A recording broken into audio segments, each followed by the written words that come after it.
Welcome to Mission Catastrophe. This is your how to play. We're going to teach you the goal of the game, get you set up in minutes, and get you going into space. After that, you'll have to figure out how to survive there. What we're going to do is cover the main competitive mode of the game first, the Sole Survivor mode, which begins on the rulebook on page 3. After you learn the basics of that mode, you can change the game in a lot of ways. So how do you play? What is the goal? Well, the goal is to get actually off this ship because it's about to blow up, but only one escape pod works, and you don't know which one it is. On your way to discovering that, you're also going to have to get 4 items. You need an oxygen tank to breathe, food rations for the long journey, power pack to make the pod work, and you have to know where you're going with navigation codes. You're going to need to get all 4 of those things, set the fuse to the correct pod, and the engine room has to have power, and then you can escape. Easier said than done when everybody else wants to do the same thing. Now let's talk about the setup of the game. What you're looking at right here is what we call the basic main ship, the Casimir 1. The designer actually fondly called it the Casimir during his design of the game. This is, these modules are all numbered 1 through 12, and if you don't do any modifications, you could just take the 12 modules and set it up like this. There's a diagram in the rulebook to say where each one goes. Crew quarters goes in the middle here, and then everything else builds from that. The ones that are in color are really special, and those will be covered in the game. You're going to also set up these status cubes on each module. Each module gets 3 status cubes, and each escape pod, these are randomly shuffled and placed around so you don't know which letter is in which spot. So you shuffle those, and you're going to put a status cube on each of the escape pods. Now, different configurations of the ship are available.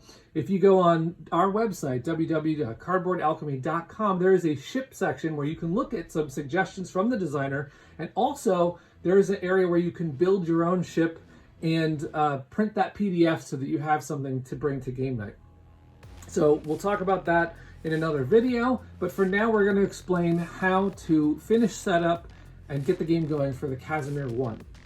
So again, after you've got the board set up like this, everyone's going to pick a character. And in this game, we have a couple of fun different aliens to choose from.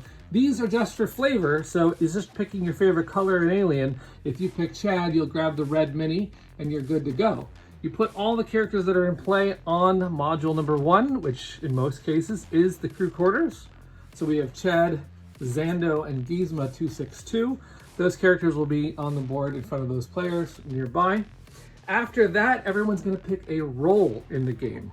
So the role cards come in sets of 3. So if you pick the medic, you're going to get 3 cards, and you're going to pick 1 of these cards. Now in the beginning, you might not want to worry too much about which one, because you're still learning what these do. So we just recommend picking one that sounds fun, that looks like it's got something that you want to do. These are the colors on the side are what phases of the game that it works in. Some of them only work when it gets seriously damaged in yellow and red, and others work right off the bat. Some of them work on other people's turn or your turn, can only be used once or have charges. All of that is covered on the reference card. Don't worry too much about that on game 1. Just pick something fun, be the pilot or the medic. But then after that, you can use those icons to figure out which one fits your style of play. So then also you'll note that some of them require some special setup. So in this particular case, let's say our players chose the botanist, the janitor, and the captain. Well, the janitor actually has the need of 3 charge cubes, so that player's going to get that. And also, anytime someone uses the botanist, that's going to require the potato cards to be mixed in the game. So you're going to look out for special rules if anything applies to your roles. Other than that, everyone will pick their role. And these go face up because everyone could see what you're doing, whether it's competitive or cooperative. Those are always going to be face up. After everybody has a character and a role, and as everything is set up, we're going to set up the remaining boards and cards in the game.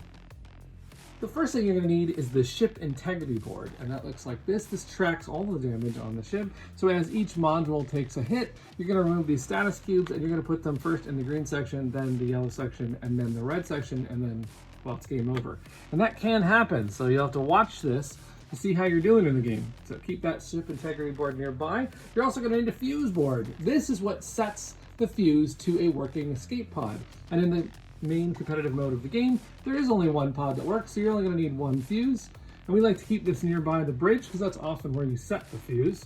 If you're playing solo, co-op, or team modes, you might need a couple more fuses over here, but that you can worry about if you're getting into those modes. The next thing you're going to do is you're going to set up the deck of cards, and we call these PIP cards, Personal Information Program, or PIP for short. These are your main actions that you're going to take in the game. These come in a couple of flavors: resources, equipment, abilities, and interrupts. And you're just going to set up this deck ready to go, but you have to modify it in a couple of ways. The first thing that you're going to want to do is you're going to want to stick one copy of each of the resources in the deck. So that is your 4 main resource types. You'll take one of those cards and you'll mix those in the deck.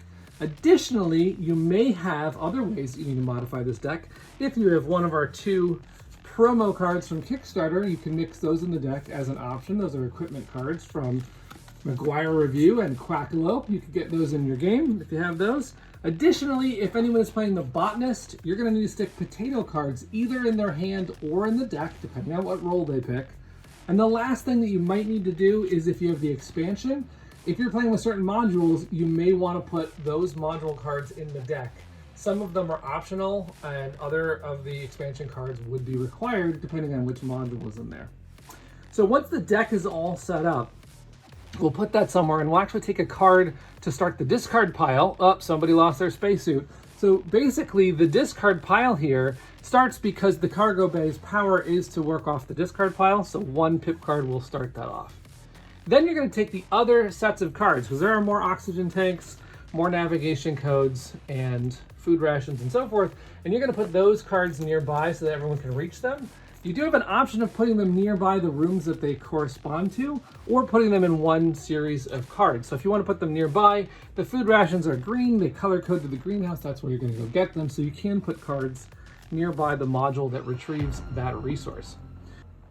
And once the deck of cards is all set, you're ready to go. Well, ready as you'll ever be for a meteoroid storm, and that's actually the phase that you're going to do now. You're going to figure out who goes first, and every time you roll these damage dice, well, the ship gets damaged. So to figure out who goes first, Gizmo's going to need to roll. That turns out to be a 4, so the laboratory gets hit. And then you put that on the ship integrity board. Now Chad sees if they can beat that, and they get a 7. Ooh, the engine room. That's not looking good.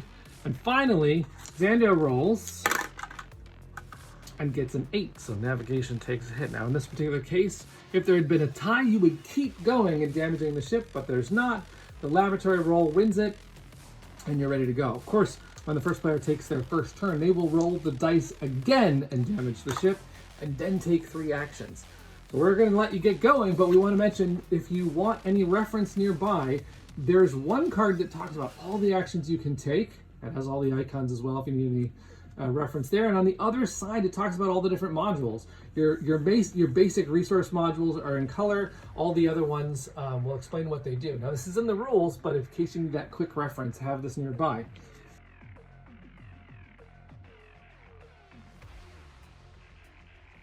And now we're going to take a couple of turns in Mission Catastrophe just to get you going. Now, we know that when you look at a new game, sometimes it's like, what do I even do on turn 1?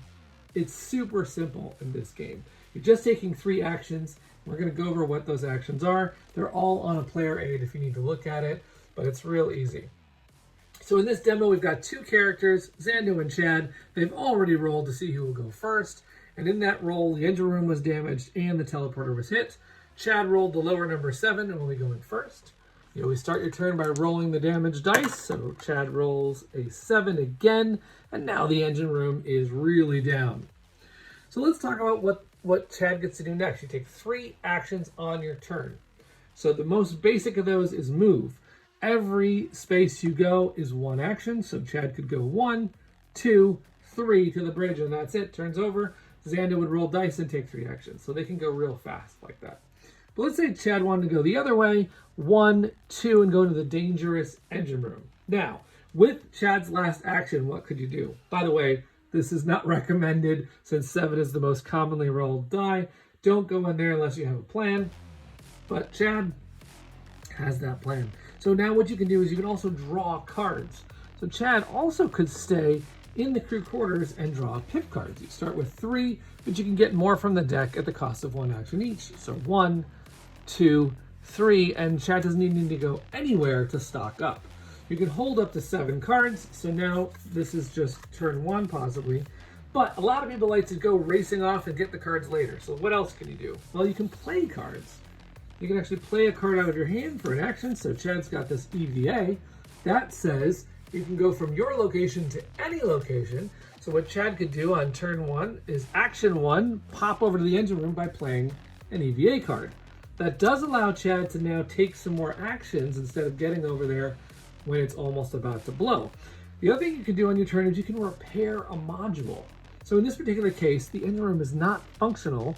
So Chad could do at least one repair to get that engine room up, and you can always repair it again by spending another action to put another status cube. Of course, sometimes you want to repair things just enough so that you can use them, but you don't care to repair them any further than that. So you can repair as many times as you want on a turn, 1, 2, 3, if you want to spend your whole turn repairing a module. It could be out of oxygen. As long as you have a suit, you can walk in, do the first repair, do the second repair, and then you're done, right? Because you walked in for 1, repair for 2 more actions. Another thing you can do on your turn is you can use a module if it has power. In this case, the engine room now is repaired, so if Chad started over here, you can use the engine room's ability. Now, the engine room's ability is to get a power pack from the deck here, but you can only use each module once a turn. So if Chad started in the engine room, Chad could use the engine room to get a card, go to maintenance, and use maintenance to fix the engine room, right? So in other words, 1 action, grab a card, 2 action, walk to maintenance, 3rd action, use maintenance to fix the engine room. Now he's safe and the engine room is repaired. But you cannot use a module more than once, so if you started maintenance, you can't go fix, use maintenance 3 times. You can also view an escape pod. So if you happen to be next to a connected pod, so in this case, this pod is connected to life support, you can spend an entire action to peek at the letter in there and see what it is, and only you get to know what that pod is. And later you're going to try and set the fuse to that letter. So you can peek at a pod for an action, and then you can also activate something on your roll card. So not every roll card comes with actions. So Chad here does have one, but only if the meteor hits. But actually, if you look at Zando's, Zando gets a new action for the entire game. Only when the ship is in yellow and red danger. So basically when it's that damaged, the engineer will step up and learn a new thing that they can do, which is they can repair an adjacent module. So if it was Zando's turn, you could spend 1 action to fix the teleporter from crew quarters. So you could take any actions that are on your roll card. And the last thing you could do in competitive mode is you can escape. If Chad had all of the resources and the fuse was set to the right letter and he knew what that letter was and the engine was working, Chad could take his last action to step on the pod. Of course, that's when the other players are probably going to play a flurry of cards to stop you. You got to make sure you have the right stuff and that one last action to get on there and win. So that is the basics. Those are all the actions. But of course, what this game always turns out to be is, what actions do you want to do when? Do you want to sit in operations, use its power, go teleporting over somewhere in the ship, or run and put out fires and look like the hero until that last minute when you actually are the one to step onto the pod?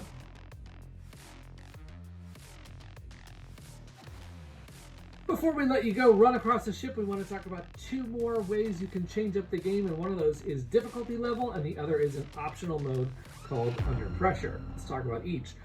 The difficulty of the game is considered normal, but you can take it up to hard. Well, what does that mean? In normal, if a module loses all of its status cubes, it's out of oxygen, you'd be sucked out into space, but we just say you lose all your cards and you can hop to a nearby module with oxygen. But in hard mode, if you're ever caught without a suit or a way to jump to another module and all of the oxygen is out of the room, it's game over. So that's a big deal. We don't necessarily want people to do that on their first game, but after that, it's a really fun way to play with all that pressure.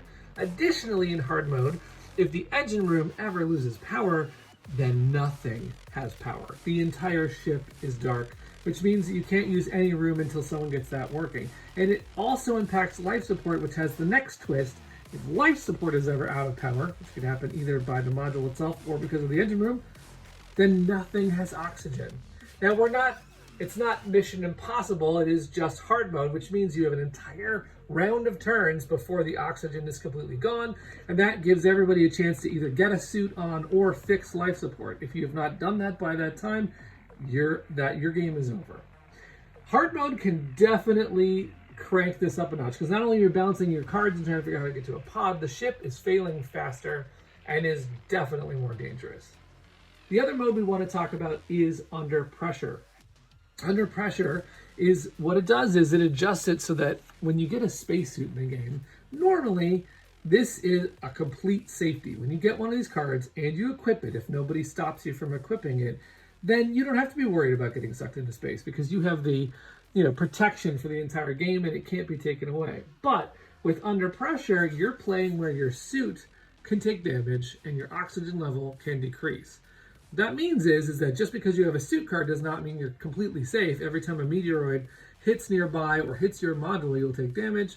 And anytime you step into a room without oxygen in your suit, you will decrease your oxygen. That means your suit can actually stop working if you don't fix it.